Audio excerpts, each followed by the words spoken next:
looks like I'm not going to be able to do 7 days in a row when it comes to LimitsCenter, man. And it is what it is. I was just fucking really exhausted yesterday. I'm not going to lie to you, ladies and gentlemen. Yesterday was something as far as exhaustedness, to say the least. But it is what it is. We're back today with hopefully more content going forward. If you're asking for the main YouTube channel, hopefully every day at LimitsCenter. As always, what is going on, everybody? Welcome to episode of Lucas E. Allen 1018 on YouTube. And out of the platforms, Lucas E. Allen Show, which latest episode of LimitsCenter for your Friday, February 20th of 2026. We're into anything, follow me on social media, Twitter, Instagram, TikTok, and Facebook at Lucas E. Allen. I'll say Zach Saris on Instagram, TikTok, and Facebook. Or Instagram, TikTok, and Twitter, excuse me. Watching today's podcast on YouTube, hit the like button on today's podcast. Hit the subscribe button if you've done so already. Turn the bell for your post notifications to upload on this channel. And always, leave a comment thinking of an episode for your Friday, February 20th of 2026 at LimitsCenter. Also, love us on Spotify, do me a 5-star rating, and also a comment would be very nice as well, to say at least. As always, let's get started. Today's episode of LimitsCenter, man. We're discussing first your AEW Dynamite February 18th, 2026 review. We're discussing that. A very lackluster show, but a very freaking major cliffhanger that may have been on Dynamite. I mean, I freaking loved the match too, by the way. Killed two birds with one stone. A great match on paper, and also a great match going out. And also a nice cliffhanger to end of the new Dynamite show. Can't ask for anything better than that, man. We discussed that. Also, WWE is planning to hold United Champions 2026 since Saudi Arabia this year. Not that hard to figure out why. We discussed that. Also, WWE remains interested in bringing back Bad Bunny for WrestleMania 42. We discussed that. Also, an AJ Styles spotted at the WWE PC ahead of his Raw celebration. We discussed that. Also, Roxanne Perez had surgery to remove a benign, I think it's how you say it, mass in her back. Yikes, man. Yikes, wish all the best to Roxy for sure. We discussed that. Also, in Ruca to finish up, poised for a WWE main roster call-up. And look, get this, boys. This is what gets me scared a little bit. And a character refresh. We discussed it all in today's podcast. Called Giant Gordon, maybe as always, conversation Friday, episode LimitsCenter. Your Friday, February 20th of 2026. On today's podcast, ladies and gentlemen. Starting with, you guessed it, Jon Moxley, the reigning defending AEW Continental Champion, kicks off the show and defeats Mark Davis in an AEW Continental Championship eliminator match to start the show. I am sick and fucking tired of the eliminator matches in all Elite Wrestling, Tony Khan. Let's you kick off the show with this shit, bro. I unbelievable. You're lucky you got a cliffhanger main event. Well, it's nothing to be interesting to start your show or end your show. You know, what the main event was to discuss that hopefully a little bit later on in this podcast. This our segment, to say at least. Like, this shit is freaking boring. I don't care. Why is Mark Davis challenging Jon Moxley for the AEW Continental Championship in his eliminator match or not? I don't care. And what planet do you freaking care about that? So I know I don't. Alright, start off negative with a C+, man. Very freaking mid, if you ask me. Speaking of mid, even worse a little bit. FTR, the reigning defending AEW World Tag Team Champions, try to gaslight fans into believing that it was the Young Bucks that started the fight last week. Stokely Hathaway made it clear that he, Dax Harwood, and Cash Wheeler hate the wrestlers in the back. Yeah, whatever. Who cares? You hate the online people there too, especially Dax, to say the least. Matt and Nick Jackson, the Young Bucks, arrived to superkick FTR and Stokely out and challenge FTR officially for Raw Tag Team Championships at Revolutions. I did a new freaking recording, like I said, man. Oh my goodness. I want to get this podcast up a little bit, because I know this hour and a half as the last seconds or two, to say at least, since the last did the upload, to say at least. This gets a big fat seal. Who the fuck cares? Who fucking cares, man? This show, there's something to this show, right? So often not so great shit on this show. Not great at all. Shall I move on? We shall move on to Willow Nightingale, the reigning defending AEW TBS champion. Defeats Mina Shirakawa, Megan Bay, and Marina Shafir to retain the said AEW TBS championship. This gets a B. Not a bad fatal 4-way necessary. Nothing perfect at all, but this is pretty fun. This is a good match, honestly. Willow finally getting another win as a TBS champion, or something like that. Not a bad fatal 4. I couldn't have done with a freaking finish and a roll-up against Mina Shirakawa. Willow one planet. So Willow Nightingale had to roll up Mina Shirakawa for the win. She's like 20 times like the size of Mina to a point. Like, what are we doing here? It's a slight exaggeration a little bit, but still. This is a pretty good match. You know how much I hate this roll-ups, man. You know how much I hate freaking roll-ups. They're freaking lazy, beyond lazy, creative finishes, a lack thereof, if you ask me. But this gets to be a very fun match, if you ask me, for sure. Moving on to MJF, the reigning defending AEW World Champion. Started out clearly stating how much he hates Hangman Adam Page, especially because the crowd supports him, and especially now it's his 2 losses to Page.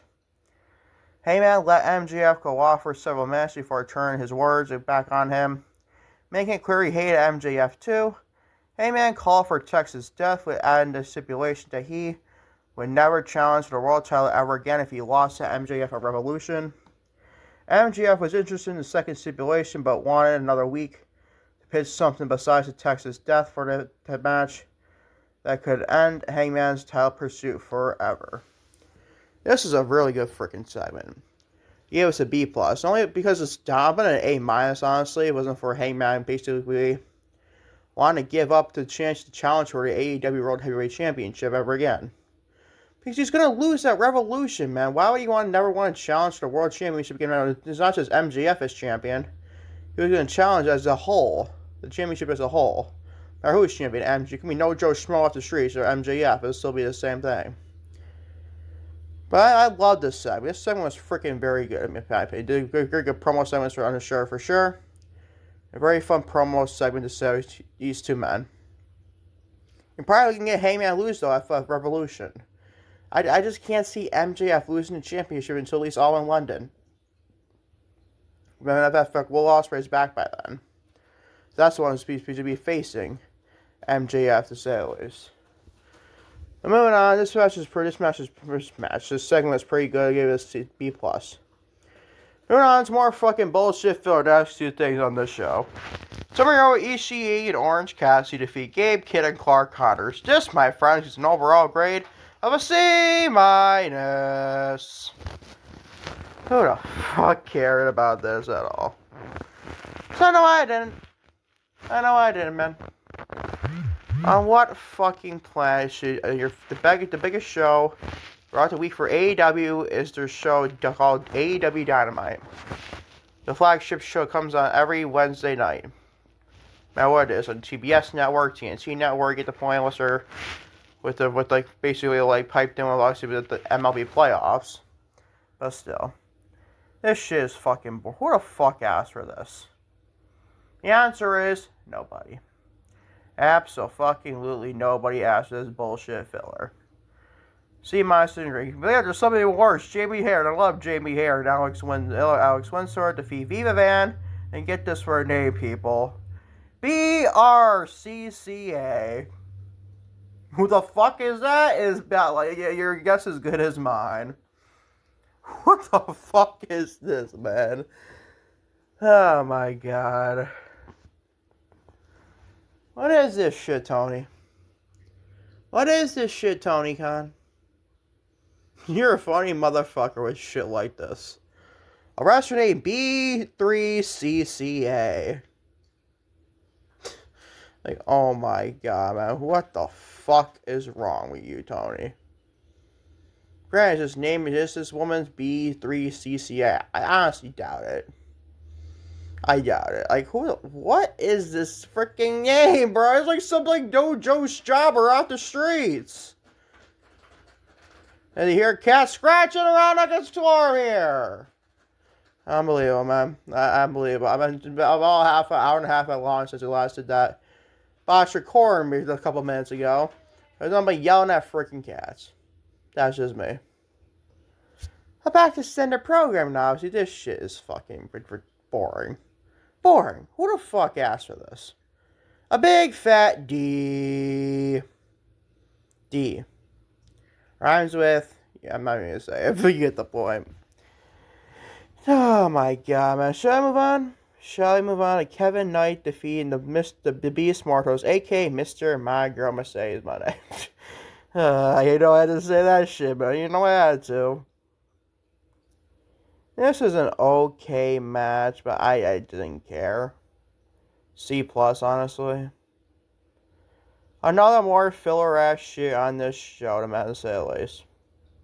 Unbelievable. There's nothing we can give you out of this. What do you want me to discuss here, honestly? Nothing. What's there to discuss? What's there to discuss here, Tony Khan? Nothing. Thank you very much. Here's a ton of shit to discuss on this one, though. Swerve Strickland in the main event defeats Kenny Omega, and like I said, the main event, he literally beats the living shit out of Kenny after the match, too, and actually towards the end of the match, too. The referee, Abiar, was getting knocked out, obviously, in this match. This was fucking amazing. This was phenomenal. The match was phenomenal, and the beatdown from Swerve to Kenny Omega was freaking even better. This is a cliffhanger you should do, at least every now and again, Tony Khan. I prefer cliffhangers every freaking show, but then again, if you're not going to do your stuff, like, so at least, like, every now and again, fine, I'll give you. Like, this is something that, this should be, realistically be, like, every other week at bare minimum. Although it's going to go every weekly. This was fucking phenomenal. This match is fucking great. Swerve and Kenny are freaking phenomenal what they do. Yeah, and then no other choice, give us an A+. Phenomenal match, phenomenal beatdown. They can't get any better than that. I can't complain about anything about this. Main event match is fucking great. And then even beatdown with Kenny Omega against Swerve Strickland, like basically turning on Kenny. I don't think he turned heel.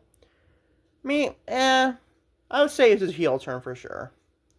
I mean, I'm going back and forth since I've been watching this. Is Swerve a heel or is Swerve not a heel after this? He just play a tweener role in the meantime. But no, I'm going to go he's a full-fledged heel. Like I've been telling you, maybe Hangman Page releases that Revolution, maybe a heel duo with Swerve and Hangman Adam Page in AEW Tag Team Division. I don't mind that whatsoever. Probably Swerve wants to anything holy at his World Championship back. I just don't see it happening anytime soon. Especially MJF is already heel being the AEW World Champion. Especially probably will turn Will Ospreay, maybe potentially taking a toe off MJF or all in. But still, this was freaking great. The main event scene in AEW ain't the best I've ever seen this company look. As far as the main event scene, you got MJF, Kenny Omega, Swerve Strickland. You have Brody King challenge at their Grand Slam Australia for AEW World Championship. Then you got Andrade El Idolo, you got Kenny Omega, Hangman Adam Page. I mean, come on, man. A few guys at MJF, the World Champion. This man's got a lot of issues there with MJF being the AEW World Champion with all these freaking main event level players taking part in this main event scene. I fucking love it, bro. Best thing by far in AEW is the World Championship main event scene, to say at least. I love to say that. I love to say that because AEW main event scene is freaking stacked. Like most of this whole roster is, basically, from top to bottom. This comes on the booking, obviously, but this shit was freaking phenomenal on Wednesday night. This main event with Swerve Strickland and Kenny Omega might be the best fair match of all year. So far up to this point, honestly. It's the best grade also, he gets an A+. Best grade and he gets an A+. That's your overall show grade for AEW Dynamite, February 18, 2026. It's a B-. This is a B+ segment with Hangman Adam Page and MJF, and the main event, a phenomenal match and a phenomenal beatdown with Swerve Strickland and Kenny Omega. Let's get this also be a B-. Everything else is freaking filler, if you ask me, though. And that is your AEW Dynamite February 18, 2026 review on this podcast. Move on to the rest of your news on today's podcast. WWE is planning to hold Night of Champions in Saudi Arabia this year in 2026. WWE is doing a European summer tour at the end of May and beginning of June of 2026, obviously, which includes Clash in Italy on May 31st. The premium live event will take place at the UNP Arena in Bologna, Italy. This marks the return to the country for a major event as WWE continues a strategy for hosting international stadium shows and arena shows throughout the year. Following Clash in Italy appears as the next premium live event to act on the calendar after Clash in Italy. It's set to be United Champions. Bodyslam.net reports that United Champions is currently tentatively scheduled to take place in Saudi Arabia on June 27th of 2026. The event is expected to hold in Jeddah. No shit, obviously. To continue in WWE's long-term partnership with the Saudi Arabia General Entertainment Authority. Now, I probably like the I think they did last year for 2025. They had the Queen and King of the Ring finals take place out there. Rather than like full-fledged King and Queen of the Ring show. I just do like that, honestly, especially you can put like the main event, the finals, so each set tournament on that show. Because I don't mind that for that's the case in general. But you can put the same Night of Champions. You would think at least not all, if not most of the championships be defended in the shows. Meanwhile, like finals of the tournaments probably, which is probably King and Queen of the Ring.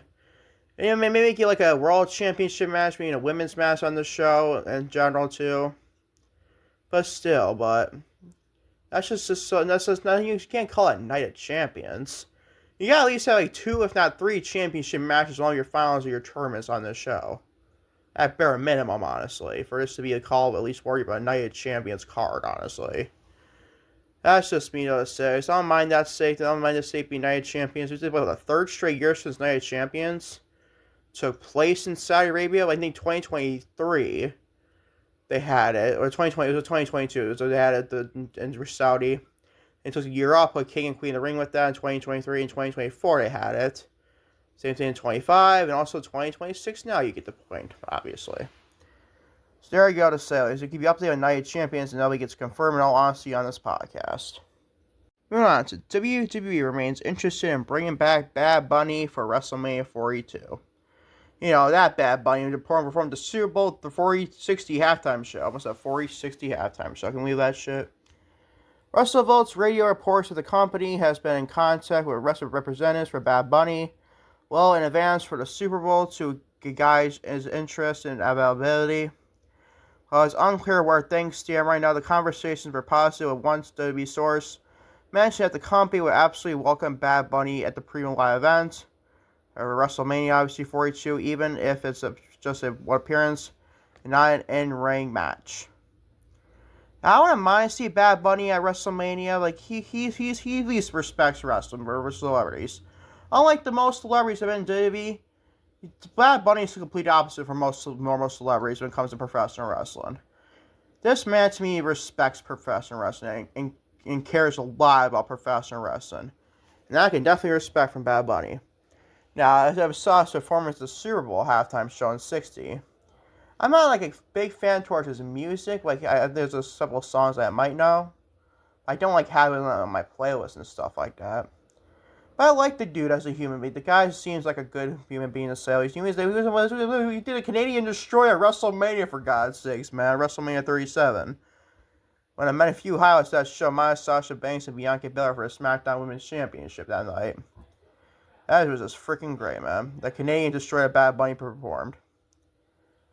And this, man, it's just to be interesting. We've seen like the rumors of maybe Logan Paul and Bad Bunny one-on-one WrestleMania. I mean, I have no interest in that. The celebrity versus celebrity technically match. You know, Logan Paul is at least sort of in a faction within the WWE television. So it'll be interesting to say at least what we get. I don't know what we get with Bad Bunny. Maybe a tag team with Damian Priest again. Maybe, who knows? Maybe it's Priest and Bad Bunny against Austin Theory and like Logan Paul at WrestleMania. That seems semi-interesting to a point, but I get Priest on that show, same thing with Austin Theory, along with Logan Paul and Bad Bunny. When he found that, though, keep updated on Bad Bunny whenever he comes back to WWE in the future, and nonetheless. Moving on to AJ Styles, who recently retired from WWE and rests with the Royal Rumble 2026. AJ Styles spotted at the WWE Performance Center ahead of Raw Celebration. Just completely forgot to mention about that, obviously, a couple of days ago on the podcast. AJ Styles is at the WWE Performance Center yesterday, according to the report from PWInsider.com. I think it was actually Wednesday, February 18th of 2026, honestly. This visit comes days before a special scheduled tribute to his career on Monday Night Raw. WWE is preparing a celebration for her Styles in the State Farm Arena in Atlanta, Georgia, which is reportedly near his hometown, Gainesville, Georgia, obviously. Now, I don't know what Styles will be doing, probably just starting a celebration. I don't see why he'll pull like an angle here where maybe a match of Gunther again, but I doubt it, man. I just can't see him wrestling alright in WWE after he just wrapped up his career in that company. With it just another match right after that, WrestleMania. It makes no sense. That almost makes definitely no sense at all. I'm probably interested to see what Styles has to do with Monday Night Raw. We ain't finding SmackDown people for that, to say the least. So it shall be very interesting to say the least to celebrate the career of AJ Styles on WWE television. On Monday Night Raw this Monday night, coming from Atlanta, Georgia, at Monday Night Raw, to say the least, in Atlanta, Georgia, like I said. Keep updating that going forward if you ask me.